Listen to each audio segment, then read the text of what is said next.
Hi hello நண்பர்கள் அனைவருக்கும் வணக்கம். இன்றைக்கி இந்த வீடியோவில் பார்த்திங்கன்னா ஸ்ப்ளிட் ஏசி, அதாவது வீட்டில் இருக்கிற டொமஸ்டிக் ஏசி எப்படி வாங்கினேன், எப்படி ரேட்டை நான் அசஸ் பண்ணேன், அப்புறம் ஃபைனலாக என்ன ஏசி எடுத்தேன், ஏன் அந்த ஏசி எடுத்தேன் அப்படின்றத பற்றி நான் இந்த வீடியோவில் பேசியிருக்கேன். வாங்க இந்த தகவலை முழுசாக பார்த்துலாம். இது இன்ஸ்டாலேஷனுக்கான வீடியோ கிடையாது. எப்படி நம்ம ப்ரைஸை வெரிஃபை பண்ணணும், அதுக்கப்புறம் ப்ரைஸை வெரிஃபை பண்ணி நான் எப்படி வாங்கினேன், அது தப்பாக ரைட்டான்னு நீங்கள் கமெண்டில் சொல்லுங்கள். வாங்க வீடியோக்குள்ளே போயிடலாம். ஆக்சுவலாக இதுதாங்க நான் வாங்கின ப்ராடக்ட். முதல்ல ரிவீல் பண்ணுறேன். கோத்ரேஜ் இன்வெர்டர் ஏசி 110 வாங்கியிருந்தேன். ஸோ நான் இதை ஏன் வாங்கினேன் அப்படின்னு பார்த்தீங்கன்னா, எங்கள் வீட்டில் ஒரு 8க்கு 10 ரூமில், சின்ன ரூமில் பார்த்தீங்கன்னா ஆல்ரெடி ஒரு 110 வோல்டாஸ் ஏசி இருந்தது. இது கிட்டத்தட்ட ஒரு 10 இயர்ஸ், ஆல்மோஸ்ட் 9.5 இயர்ஸ் கிட்ட யூஸ்டு ஏசி. அதுவும் இல்லாமல் 3 வீடு கிட்ட கழட்டி மாட்டந்து, மீன்ஸ் வீடு ஷிஃப்ட் ஆகிறப்போ. இது சொந்த வீடுன்றதால இதுக்கப்புறம் மாற்றுற வேலை இருக்காது. அதனால் இதை மாற்றிடலாமா இல்லை சர்வீஸ் பண்ணலாமா அப்படின்னு பார்த்தோம். இப்போ ஒரு சவுண்டு வரும் பார்த்திங்கன்னா, இந்த சவுண்டு ப்ராப்ளம் இருந்தது. அதாவது ஸ்விங் மோட்டர் போயிடுச்சு அப்படின்ற மாதிரி சர்வீஸில் சொன்னாங்க. ஸோ டோட்டலாக மே மாதத்துக்கு முன்னாடி நம்ம வெயில் நாளுக்கு முன்னாடி இதை சர்வீஸ் பண்ணிடலாம் அப்படின்னு சொல்லி செக் பண்ணேன். செக் பண்ணுறப்போ பார்த்திங்கன்னா எனக்கு ஆல்மோஸ்ட் 50% ஏரியாவில் காற்றே வரல. சில்னஸ் விட்டுருங்க, காற்று கூட வரல. ஸோ ஓவராலாக இதை மெயின்டெனன்ஸ் எடுக்கலாம் அப்படின்ற மாதிரி நினச்சிருந்தேன். ஸோ அதோட காஸ்ட் அவங்க என்னென்ன வரும்னு பார்த்தீங்கன்னா 6,000 to 7,000 கிட்ட ஆகும். அதுவும் இல்லாமல் காப்பர் டேமேஜஸ் இருந்ததுன்னா அது தனியாக ஆகும்னாங்க. என்னோடய அவுட்டோர் யூனிட் இப்படி தான் இருந்தது. ஸோ இதுவும் ஃபுல்லாக ரஸ்டியாக இருந்தது.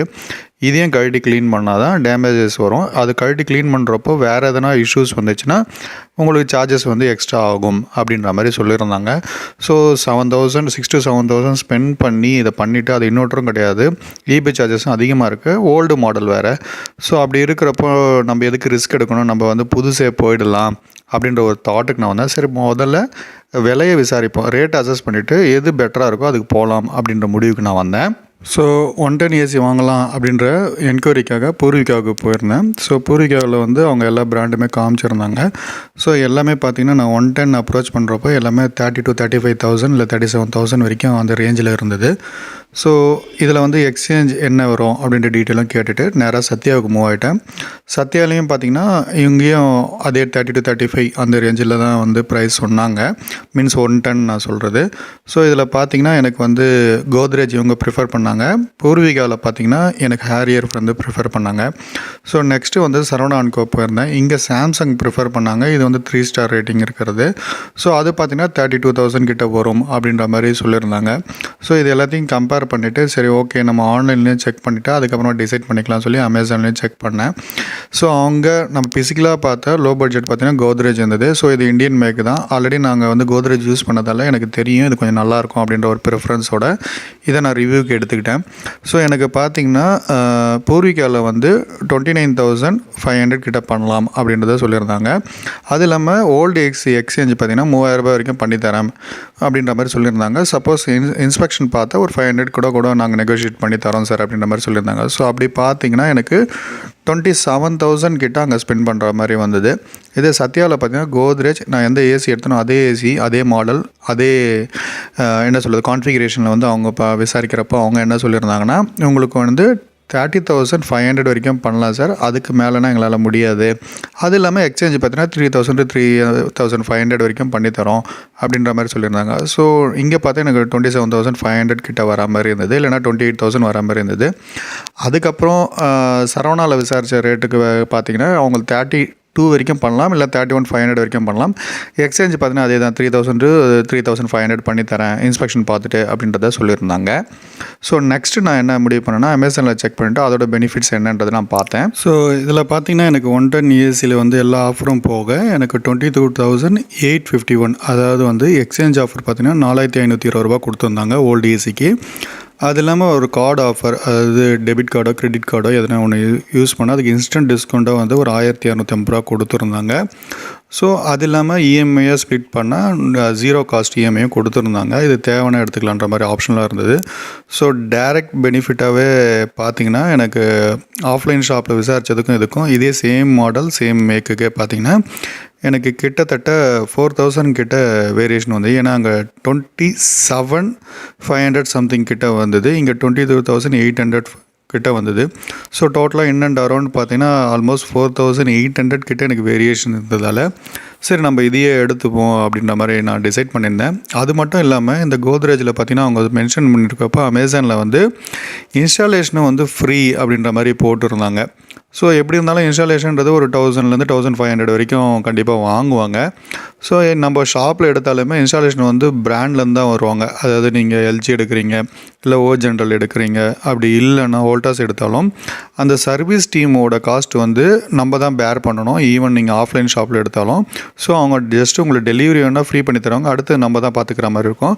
ஸோ இதில் ஃப்ரீன்னு சொல்லியிருந்தாங்க. அதுக்கான மெயிலும் எனக்கு வந்து இருந்தது. ஸோ கிளியராகவே வந்து இன்ஸ்டாலேஷன் வந்து கோத்ரேஜிலேருந்து ஃப்ரீ 0 ப்ரைஸ்ன்னு போட்டு வந்திருந்தது. ஆனால் அதுக்கப்புறம் தான் ட்விஸ்ட்டே இருக்குது. அவங்க வந்துட்டு இல்லை சார் நீங்கள் வந்து கண்டிப்பாக நீங்கள் பே பண்ணி தான் ஆகணும், 1414 ருபீஸ் வந்து பே பண்ணணும் அப்படின்னாங்க. நான் இல்லைங்க இது மாதிரி எனக்கு வந்து மெயில் வந்திருக்கு, நீங்கள் அதுக்கு பண்ணணும். இல்லை சார் நீங்கள் மெயிலில் வேணால் ரிப்ளை எழுதிங்க, எங்களுக்கு எந்த கன்ஃபர்மேஷனும் வரல, நீங்கள் கம்பல்சரி இன்ஸ்டாலேஷன் பண்ணி தான் ஆகணும்னு சொன்னாங்க. சரி நான் செக் பண்ணிவிட்டு சொல்கிறேன்னு சொல்லி 2 days வந்து இன்ஸ்டாலேஷனே நான் நிறுத்திட்டேன். ஏன்னா நம்ம ஏமாறுற மாதிரி இருக்கே, ஏன்னா கிளியராக சொல்லிவிட்டு அந்த மாதிரி அமௌண்ட் சொல்கிறாங்களே அப்படின்றதால டவுட்டில் நிறுத்திட்டேன். சரி எனக்கு ஜிஎஸ்டி பில் கொடுங்க, நான் லீகலாக வந்து கம்ப்ளைண்ட் கொடுக்கணுனாலும் தேவைப்படும் அப்படின்னேன். சரிங்க சார் நாங்கள் இன்ஸ்டாலேஷனுக்கு தரோம் அப்படின்னு சொல்லியிருந்தாங்க. இதுக்கப்புறமா பார்த்தீங்கன்னா அது 2 days ஆகிட்டோம். நான் வந்து கோத்ரேஜ் கஸ்டமர் கேர்லேயும் பேசினேன், மெயில் அனுப்பிச்சேன். அவங்க எனக்கு வெர்பலாக மட்டும்தான் ரிப்ளை கொடுத்தாங்க. அது பார்த்தீங்கன்னா இன்ஸ்டாலேஷன் வந்து ஃப்ரீ இல்லை சார், டெமோ மட்டும்தான் ஃப்ரீ, அந்த டெர்மினாலஜி வந்து அமேசானில் தப்பாக இருக்குது, இல்லைனா எங்களுக்கு அந்த மாதிரி கம்யூனிகேஷன் வரல, கம்பல்சரி நீங்கள் இன்ஸ்டாலேஷன் வந்து பே பண்ணி தான் ஆகணும் அப்படின்ற மாதிரி சொல்லிட்டாங்க. இதில் எது உண்மை எது போய் நம்மளுக்கு தெரியலைங்க. நீங்கள் கண்டிப்பாக ப்ராடக்ட் வாங்கினீங்கன்னா அந்த இன்ஸ்டாலேஷன் சார்ஜஸ், அடிஷ்னல் சார்ஜஸ் கண்டிப்பாக வந்து ஒரு ஹியூஜ் அமௌண்ட் வரும். அதை நீங்கள் கால்குலேட் பண்ணிவிட்டு அதுக்கப்புறமா டிசிஷன் எடுங்க. அதே மாதிரி கிளியராகவே வந்து பேசிவிட்டு, ஈவன் நீங்கள் ஆஃப்லைனில் வாங்கினாலும் சரி ஆன்லைனில் வாங்கினாலும் சரி கிளியராக அதை செக் பண்ணிவிட்டு இன்ஸ்டாலேஷன் கிளாஸை செக் பண்ணிவிட்டு வாங்குங்க. அதுதான் எப்போவுமே வந்து நம்மளுக்கு பெனிஃபிட்டாக இருக்கும். ஏன்னா இது என்னோடய பாஸ்ட் எக்ஸ்பீரியன்ஸில் பார்த்தீங்கன்னா ஏசி வாங்குறத விட இன்ஸ்டாலேஷனில் பார்த்தீங்கன்னா ஹியூஜாக ஒரு அமௌண்ட் எனக்கு வந்து போயிடும். 4,000 to 5,000 கிட்ட அது சார்ஜ் ஆகிடும். ஸோ இந்த கேஸ்லேயும் எனக்கு அப்படி தான் நடந்தது. என்ன கேஸ் அப்படின்னு பார்த்தீங்கன்னா, என்னுடைய காப்பர் ஒயர்ஸ்லாம் இருக்குது இல்லைங்களா, அது வந்து டேமேஜ் ஆகிடுச்சு. ஃபுல்லாக மாற்றி தான் ஆகணும், நீங்கள் எக்ஸிஸ்டிங் காப்பரே வந்து யூஸ் பண்ண முடியாது அப்படின்ற மாதிரி சொல்லிட்டாங்க.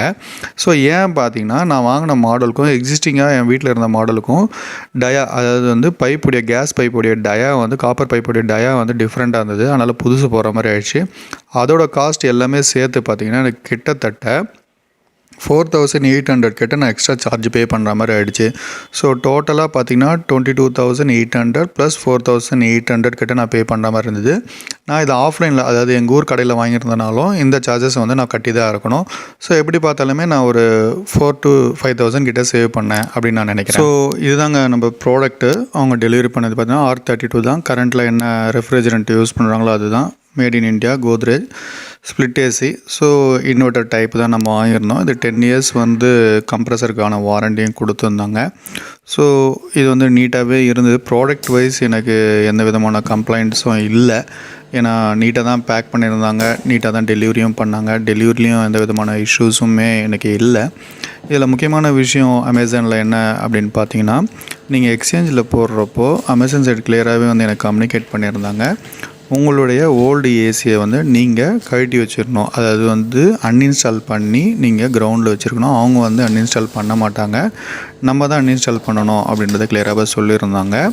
ஏன்னா வரவங்க பார்த்தா ஜஸ்ட் டெலிவரி ஏஜென்ட் மாதிரி தான் வராங்க, அவங்க டெக்னீஷியன்ஸ் கிடையாது. ஸோ நீங்களும் சப்போஸ் நீங்கள் எக்ஸ்சேஞ்சில் போகிறீங்கன்னா இதை என்ஷூர் பண்ணிங்க. ஸோ இதை பிரித்தோன்னே நீட்டாகவே வந்து ஒரு அவுட்டோர் யூனிட், அதாவது இன்டோர் யூனிட் வந்து இருந்தது. ஒரு ரிமோட்டு, அதுக்கப்புறமா வந்து எலக்ட்ரிக்கல் கேபிள், அதுக்கப்புறம் இன்சுலேஷன் டேப்ஸ் எல்லாமே கொடுத்துருந்தாங்க. இது எல்லாமே பேக்கடாக செட்டாக இருந்தது. அது எல்லாமே ரிவீட்டிங் கேபிள், அது டேக்ஸும் இருந்தது. ஸோ இதில் பார்த்திங்கன்னா உங்களுக்கு வந்து மற்றபடி ஒர்க்கிங் மேனுவல், யூசர் மேனுவலும் வந்து கொடுத்துருந்தாங்க. ஸோ இது பேக் சைடு பார்த்திங்கன்னா உங்களுக்கு கான்டியூட்டோடைய இது, அதுக்கப்புறமா வாலில் அடுக்கிற அலுமினியம் சேனலுடைய கேஜும் வந்து கொடுத்துருந்தாங்க. இதில் பார்த்திங்கன்னா உங்களுக்கு கேஸ், அதாவது காப்பர் ஒயருடைய இன்லெட் அவுட்லெட் பைப்லைன் இருந்தது. ஸோ இதுக்கான 100% காப்பர் இன்வெர்டர் டைப்பு, அதுக்கப்புறம் பார்த்தீங்கன்னா செல்ஃபு ஐ க்ளீனு 10 இயர்ஸ் வாரண்டி அதுக்கான நோட்டிஃபிகேஷன்ஸ் எல்லாமே வந்து கொடுத்துருந்தாங்க. ஸோ ஆல்ரெடி இது சொன்ன மாதிரி இன்வெர்ட்டர் டைப் தான். நான் 3 ஸ்டார் தான் எடுத்திருந்தேன். 5 ஸ்டார் போனேன்னா மேலே ஒரு 3 to 4,000 வந்து எக்ஸ்ட்ரா ஆகும். இது வந்து நெக்ஸ்ட் அவுட்டோர் யூனிட்டு. இது பார்த்திங்கன்னா நல்லாவே வெயிட்டாகவே இருந்ததுங்க. ஸோ இன்டோர் யூனிட் பார்த்திங்கன்னா ஒரு 10 kg கிட்ட இருந்தது. அவுட்டோர் யூனிட் பார்த்திங்கன்னா ஆல்மோஸ்ட் 20 to 23 kgs கிட்ட இருந்தது.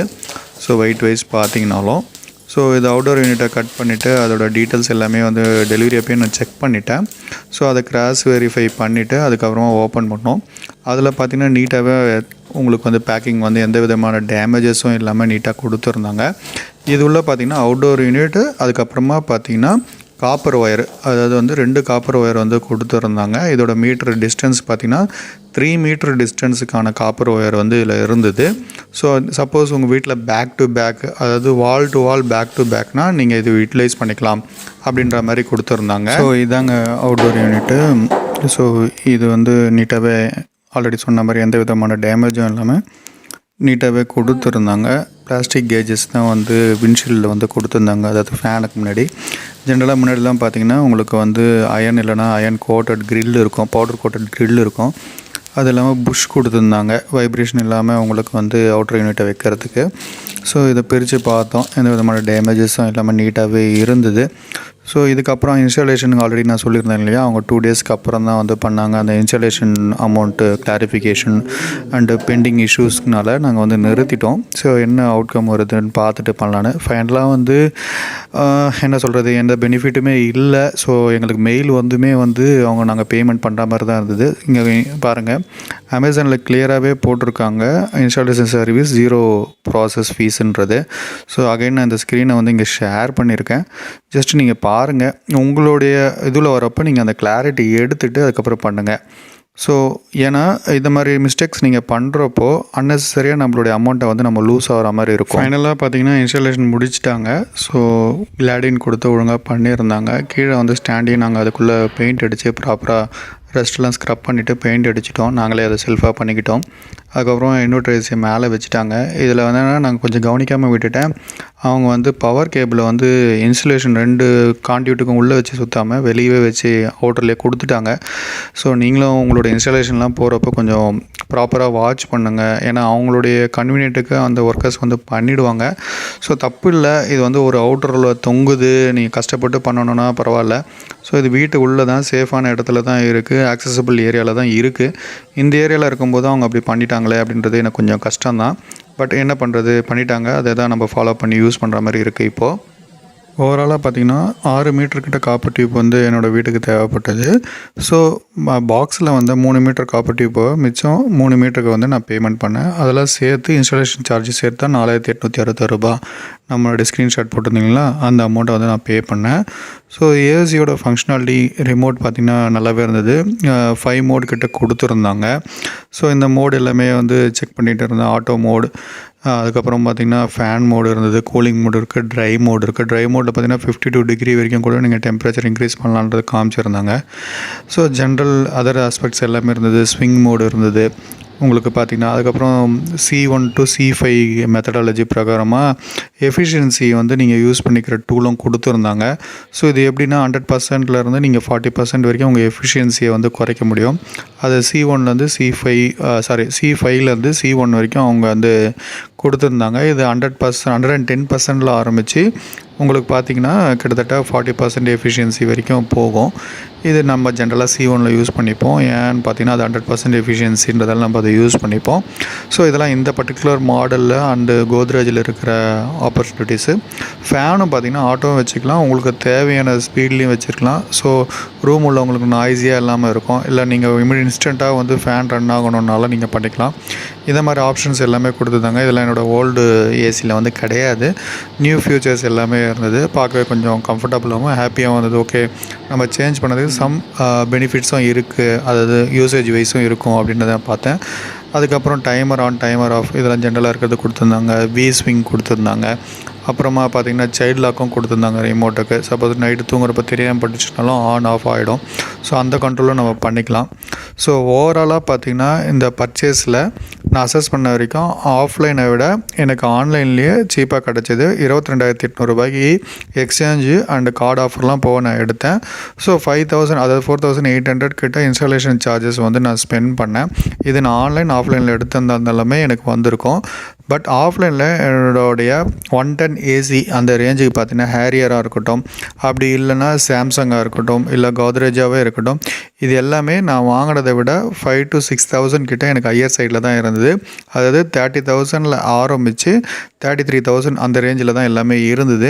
இப்போ நான் பர்ச்சேஸ் பண்ணுறதோட ஓவரால் அமௌண்ட் எக்ஸ்பெண்டிச்சர்ஸ் எனக்கு எவ்வளோ ஆச்சுன்னு பார்த்தீங்கன்னா கிட்டத்தட்ட 27,000 தான் எனக்கு ஆகிருக்கு. ஸோ அதனால் எப்படி பார்த்தாலுமே எனக்கு வந்து 4,000 to 5,000 கிட்ட ப்ராஃபிட்டில் தான் நான் பண்ணேன். ஓகே ஃப்ரெண்ட்ஸ், இன்றைக்கி இந்த வீடியோவில் வந்த தகவல் உங்களுக்கு தேவைப்பட்டால் நீங்கள் யூட்டிலைஸ் பண்ணிங்க. நன்றி.